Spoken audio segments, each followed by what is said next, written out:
Querido amigo da Diocese de Apucarana, estamos em mais um Café Empreendedor, mas hoje o programa é especial. Nós tivemos a Missa do Empreendedor realizada aqui na nossa Diocese e no programa de hoje eu quero trazer para você a homilia, um momento de oração especial desta Santa Missa. Então acompanhem com muito carinho, acompanhem de coração aberto. Se você não pôde estar presente, é mais uma oportunidade para você rezar conosco e receber todas as bênçãos derramadas neste momento especial. Então fique ligado na homilia desta Santa Missa e, é claro, continue acompanhando e propagando todo o material da DATV. Deus abençoe e boa oração. Queridos irmãos e irmãs, você que nos acompanha pela DATV, então, o canal da Diocese de Apucarana, também pela Web Rádio Deus está no ar, essa nossa transmissão. É a cada um de nós aqui presente, alegria ter você conosco, nesse período que nós estamos, nesse início do ano, mas rezando também por todos os nossos irmãos doentes, enfermos, alguns empreendedores que estão doentes, mandaram mensagem hoje, a família também, por causa da Covid-19, mas rezando por cada um deles que nos acompanham também em sua casa nesse momento. Hoje nós temos como um tema que eu preparei. No mês de dezembro nós finalizamos o ano com aquele tema: o empreendedor precisa de férias, o empreendedor precisa descansar, porque isso é importante, isso é necessário. O descanso faz amadurecer a sabedoria. Mas ao iniciar esse novo ano eu coloquei um tema: o que o verdadeiro empreendedor precisa? O verdadeiro empreendedor precisa hoje ser motivado. De fato, qual é a sua meta para esse ano? A bênção especial hoje, como eu disse, para os nossos documentos da empresa, já a bênção para a nossa vida, diante do Sagrado Coração de Jesus, que voltará a visitar de novo as nossas empresas durante esse ano, consagrar já. Esse é o primeiro passo para ter uma motivação, consagrar a nossa vida ao coração de Jesus. Eu tenho tido a oportunidade de conhecer vários empresários, empreendedores, diferentes lugares, regiões, e ouvi suas alegrias, também angústias e muitos testemunhos de fé. E a cada dia tenho me alegrado mais e mais com as infinitas graças que o Senhor tem derramado sobre os empreendimentos brasileiros. Há esperança de fato. O nosso país, mesmo com tantas barreiras para empreender, com tantas dificuldades impostas pelo governo, com uma carga tributária irreal que desanima qualquer ser normal que queira empreender. É difícil empreender nesse país que nós estamos. O empresariado ainda nesse momento consegue ter um ânimo surpreendente para liderar, para impulsionar a economia brasileira, mas na verdade há em nós empreendedores um certo grau, vamos assim dizer, de loucura, pois humanamente falando o Brasil seria um país inviável para isso.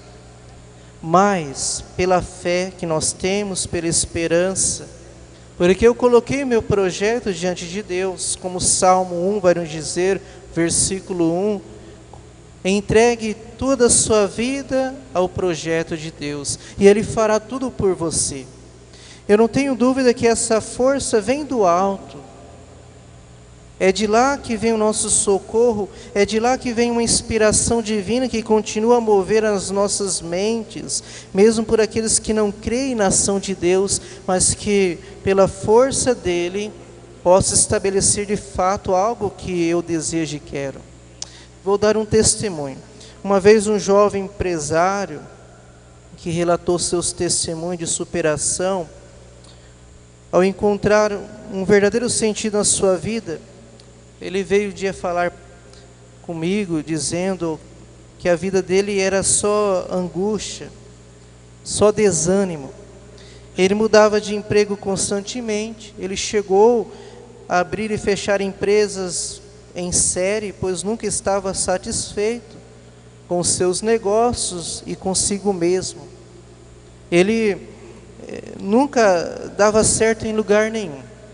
Por meio de um amigo, esse jovem empresário, ele teve um contato profundo com a palavra de Deus. E a partir dali, de um retiro que ele teve de oração, por isso que eu digo que o empreendedor tem que fazer sempre um retiro. E a partir daquele momento, ele mudou para melhor.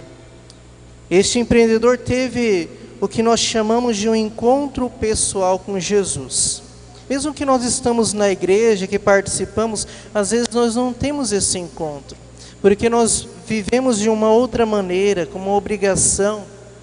Esse teve uma experiência de fato com o Senhor.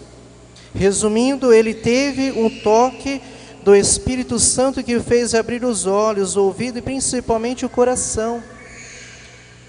Os sentimentos desse empresário já não eram mais os mesmos. As suas motivações, tudo estava realmente transformado. E o que o motivava continuamente agora passou a ter um nome: Jesus Cristo. Passou a ter uma meta: Jesus. Depois que eu fiquei sabendo com uma nova vida em Cristo que ele estava, ele teve a ideia de abrir um novo negócio. Agora as coisas estavam mais claras, porque ele começou a enxergar que tudo aquilo que ele queria e que pudesse fazer agora era movido pelo Espírito Santo, não pelo seu próprio impulso, e tudo mudou em sua visão comercial. Os seus conceitos mudaram, se tornaram simples, mas com ampla e poderosa visão sobre o que Deus tinha para ele, a sua família, para a sua empresa. E o novo empreendimento foi planejado, foi executado, porque não mais executou pelas suas próprias mãos, mas pela força que vinha de Deus. Hoje ele tem uma grande rede empresarial sólida, lucrativa, e mesmo em meio às grandes crises econômicas, ele permanece crescendo, porque ele colocou tudo nos planos de Deus. Aos que olharem para essa história sem os olhos da fé, vão dizer que é coisa de prosperidade. Isso não é coisa de Deus. Muitas pessoas olham para esse lado. Isso não vem de Deus, é coisa próspera. É claro que nós não trabalhamos na igreja católica, diferente dos irmãos separados de outras igrejas, que vê somente a teologia da prosperidade. Aqui não. Mas outras pessoas podem dizer, aqueles que são cristãos, mas não vivenciam a nossa espiritualidade católica, eles criticam e dizem, de fato, que isso não é de Deus. Ele foi crescendo por si mesmo. Mas eu prefiro dizer e olhar com os olhos da fé, os olhos espiritual católico, que quem crê em Deus tudo muda, tudo realiza, tudo pode, e Deus pode interferir também na vida financeira de cada pessoa. Basta você saber aquilo que você está fazendo. Agora, isso aconteceu com um jovem empreendedor que eu citei. E antes do encontro pessoal com Jesus, as motivações dele eram centradas somente na sua vida, nas coisas que não deram certo. Por quê? Porque ele não teve uma formação. Faltou alguém a ensinar a ele todas as dimensões humanas e afetivas. Faltou alguém que pudesse ajudar ele na sua vida familiar e profissional, que pudesse indicar o caminho que estava sendo errado e para mudar para o lado certo. Ele só foi pelo seu impulso.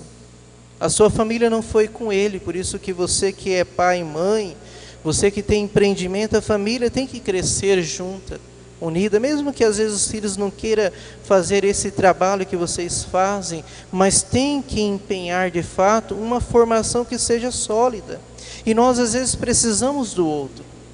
Por isso que a pastoral do empreendedor católico, com os próprios empreendedores juntos, devem estudar através da Bíblia primeiro, mas estudar de fato para que tudo possa ser relacionado de uma maneira certa.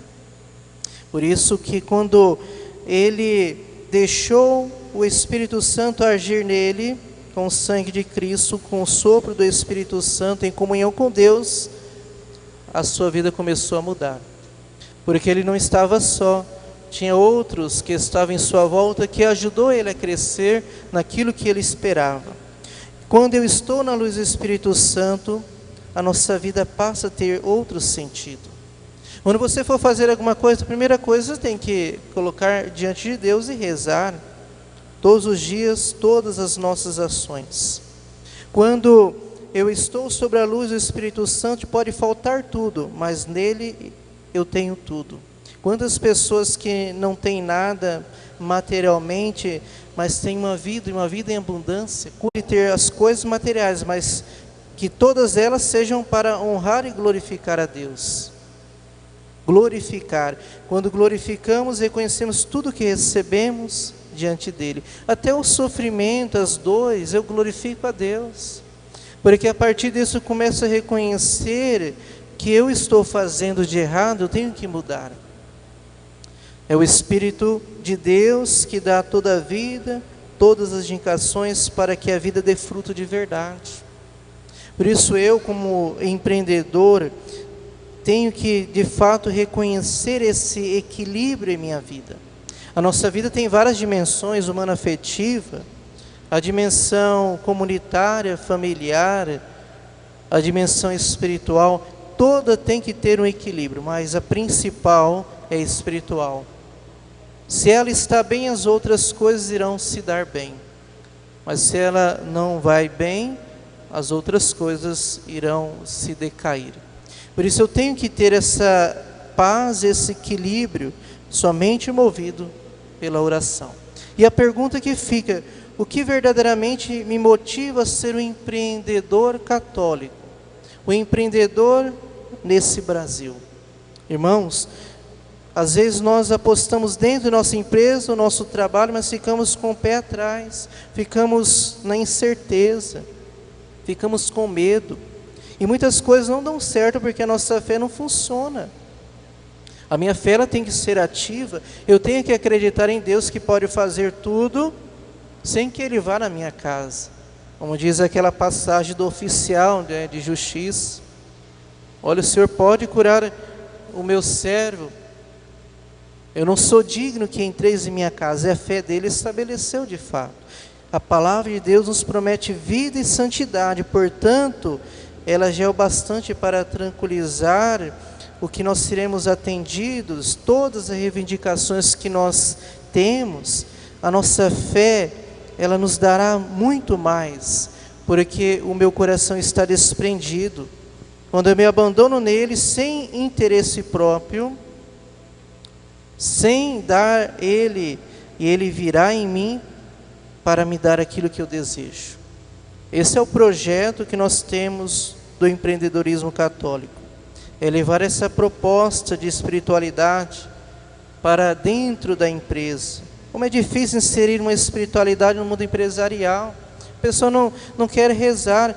Muitas vezes achamos que a pessoa tem fé, mas quando fala de espiritualidade tem que ficar só lá na igreja, não é aqui. Eu não posso rezar porque aquele irmão lá não é da igreja católica. Mas se você é católico e é empreendedor, ele vai ter que aceitar aquilo que é. Às vezes nós nos perdemos a nossa espiritualidade por coisas que não têm sentido muitas vezes, por aquilo que nós não nos colocamos a viver de fato, a assumir essa condição que nós temos. Nos Estados Unidos, eu estava lendo esses dias, 25% dos norte-americanos que não creem em Deus, de fato, mas 30% dos jovens sem rumo. O que serão dessas pessoas no mundo empresarial? Sem pensar em Deus, que serão? E você hoje, você pensa de que forma a sua vida? Já finalizando, algumas perguntas importantes ser colocadas. Como está indo os seus empreendimentos agora? Você está tendo uma fé madura e crê uma fé que você aposta, que confia, dependendo simplesmente da palavra, da ordem de Deus? De que modo você está vivendo isso? Qual é a opinião que você tem de si próprio? Você comunga frequentemente? Você tem noção de que Jesus está visitando o seu trabalho, sua empresa, os seus funcionários, com o seu coração completo? Como que está a sua vida de oração? Você que tem alguma meta para esse ano, você já colocou nos braços de Deus? Você tem uma ideia de sua indignidade diante dEle quando reconhece que necessita dEle? Você tem que colocar: eu tenho essa ideia, mas eu vou me rebaixar diante do Senhor, porque Ele é tudo comigo. Você crê na palavra dEle? Tem que se questionar. Vamos prestar mais atenção naquilo que estamos aplicando em nossa vida. Eu estou aplicando, eu tenho que aplicar da maneira certa, senão não vai dar certo. Temos que ter uma fé, não somente a fé, mas a humildade de se abandonar em Deus e reconhecer que eu não sou nada, que eu sou um simples empreendedor, mas Ele que me deu aquilo que eu estou empreendendo. Eu pergunto de novo, o que verdadeiramente o motiva? Quais são os seus sonhos, quais são as suas necessidades no dia de hoje? O que você realmente precisa para viver? Talvez você tenha passado uma crise financeira e a sua motivação atual seja a busca por um emprego, talvez seja a saúde. Quem sabe você necessita de um relacionamento afetivo, e aqui nós podemos colocar muitos questionamentos para você. Eu vou sugerir agora, você vai olhar no telão, uma oração que seja de uma forma de agradecimento, mas é uma oração de motivações. Saiba que Deus é quem nos mantém vivo. É Ele que nos mantém de fato motivados, é Ele que nos mantém aqui presente no dia de hoje.